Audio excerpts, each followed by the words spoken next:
ఇక రేవంత్ను పొగిడిండి ఆంధ్రజ్యోతిలో ఈరోజు. కొత్త పలుకు ఆర్కే రేవంత్ను ఆకాశానికి ఎత్తేసిండి. ఇక రేవంత్ కా కమాల్, ఇవాళ ఆదివారం కదా. కొత్త పలుకు రేవంత్ కా కమాల్.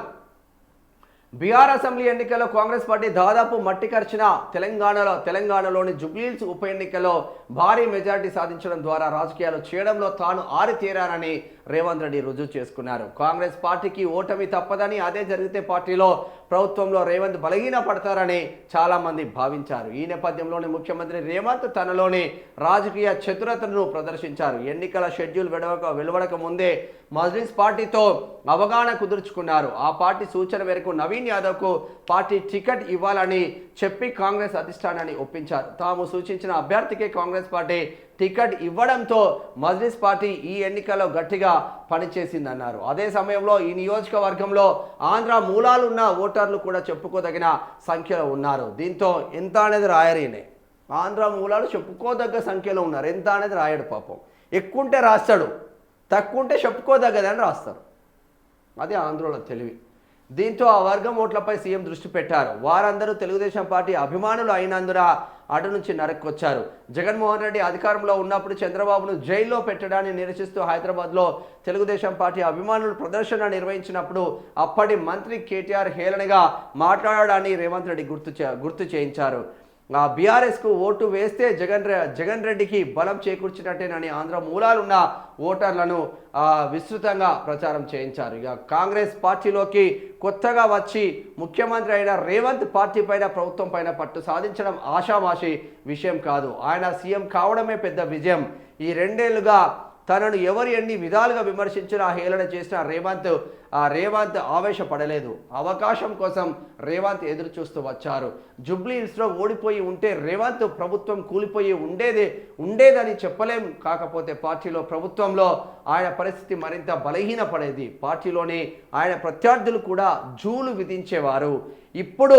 ఇప్పుడు సీఎంకి ఆ బిడద లేదు. రేవంత్ అల్లాటప్పగా గాలికి కొట్టుకొచ్చిన సీఎం కాదు, శక్తివంతమైన నాయకుడు అని తనను అందరు గుర్తించేలా ఆయన చేసుకోగలిగారు. ప్రభుత్వంలోనే కాదు, పార్టీలోనూ క్రమశిక్షణ నెలకొల్పే శక్తి రేవంత్కు ఇప్పుడు లభిస్తుంది. అధిష్టానం వద్ద ఆయన మాట చెల్లుబాటు అవుతుంది. రాష్ట్రంలో అధికారంలోకి వస్తామని భావిస్తున్న బీజేపీ జుబ్లీహిల్స్లో డిపాజిట్ కోల్పోవడం ఆశ్చర్యం కలిగిస్తుంది. గత ఎన్నికల్లో వచ్చిన ఓటర్లలో 5% వరకు తగ్గిపోవడం ఏమిటి? బీజేపీ దుస్థితికి అంతర్గత కలహాలు ప్రధాన కారణమని భావించవచ్చు. కేంద్ర మంత్రి కిషన్ రెడ్డి మినహా మిగతా పార్టీ ముఖ్యులు ఎవరు ఎన్నికల ప్రచారంలో చురుగ్గా పాల్గొనలేదు. ఇక బీహార్ ఫలితాలు చూసాక ఇండియా కూటమిలోని పార్టీలు కూడా కాంగ్రెస్కు దూరం కావచ్చు. కాంగ్రెస్ పార్టీ బతికి బట్ట కట్టాలంటే ఆ పార్టీకి కాదు, ఆ పార్టీ అధిష్టానానికి కాయకల్ప చికిత్స జరగాలి. కళ్ళ ఎదురుగా పతనమైన పార్టీల నినాదాలు, విధానాలను అందిపుచ్చుకోవడమే ఆ పార్టీ అధిష్టానం చేస్తున్న ఘోర తప్పిదం. కాంగ్రెస్ నాయకత్వ వైఖరిలో మార్పు రానంత వరకు ప్రధాని మోదీ నాయకత్వానికి తిరుగుండదు. ఆయన అంతటా ఆయనకు విసుగు వచ్చి ప్రధానమంత్రి పదవి నుంచి తప్పుకుంటే తప్ప మోదీని సమీప భవిష్యత్తులో కాంగ్రెస్ పార్టీ కానీ మరొక పార్టీ కానీ ఓడించలేదు. రాష్ట్రంలో ఎప్పుడు ఎన్నికలు జరిగినా తామే అధికారంలోకి వస్తామన్న అతి విశ్వాసంతో ఉన్న బీఆర్ఎస్కు ఈ ఫలితం ఆశానిపాతమే. రేవంత్ రెడ్డిని బీఆర్ఎస్ నాయకులు, ముఖ్యంగా కేటీఆర్ తక్కువగా అంచనా వేశారు. కాంగ్రెస్ ప్రభుత్వంపై ప్రజల్లో అంతులేని వ్యతిరేకత నిజమే. అయితే జుబ్లీహిల్స్లో 51% ఓట్లు రావడం ఎలా సాధ్యమని బీఆర్ఎస్ నాయకులు ఆత్మ పరిశీలన చేసుకోవాలి. అధికారంలో ఉన్నప్పుడు వెనుకేసుకున్న సొమ్ముతో యూట్యూబ్ ఛానళ్లు పెట్టించి వాటిలో అనుకూలంగా ప్రచారాలు చేయించుకుంటూ అదే నిజమని కేటీఆర్ భ్రమల్లో బ్రతుకుతున్నారు. వాస్తవం ఇది. రాజకీయ పరీక్షలో ప్రస్తుతానికి రేవంత్ పాస్ అయ్యారు. ఇకపై జనాభిమానాన్ని చూరగొనడానికి ఆయన ప్రయత్నించాలి. రాజధానిలో మధ్యతరగతి, ఆపై వర్గాల ప్రజల్లో ప్రభుత్వం పట్ల వ్యతిరేకత ఉంది. గ్రామీణ ప్రాంతాల్లో కూడా ప్రభుత్వం పైన కొంత వ్యతిరేకత ఉంది. హైదరాబాద్లో జుబ్లీహిల్స్ వంటి ఆ స్థానాన్ని గెలుచుకోగలిగిన సీఎంకు రాష్ట్రంలో మిగతా నియోజకవర్గాల ప్రజల మనోగతం తెలియదని అనుకోలేం. ప్రజల్లో ఫీల్ గుడ్ భావన కల్పించడానికి తీసుకోవాల్సిన చర్యలపై ఆ సీఎం దృష్టి సారించారు. మొత్తం మీద రేవంత్గా కమాల్ చేస్తూ ఉన్నారు ఆర్కే. రేవంత్ను ఆకాశానికి ఎత్తిపడేసాడు ఒకటేసారి.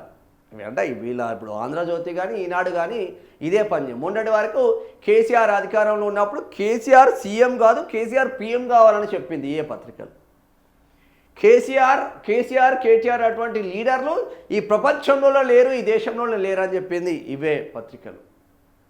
మరి ఒక్క జుబ్లీహిల్స్ ఎన్నికలు గెలవంగానే రేవంత్ రెడ్డిని ఆకాశానికి ఎత్తుతున్న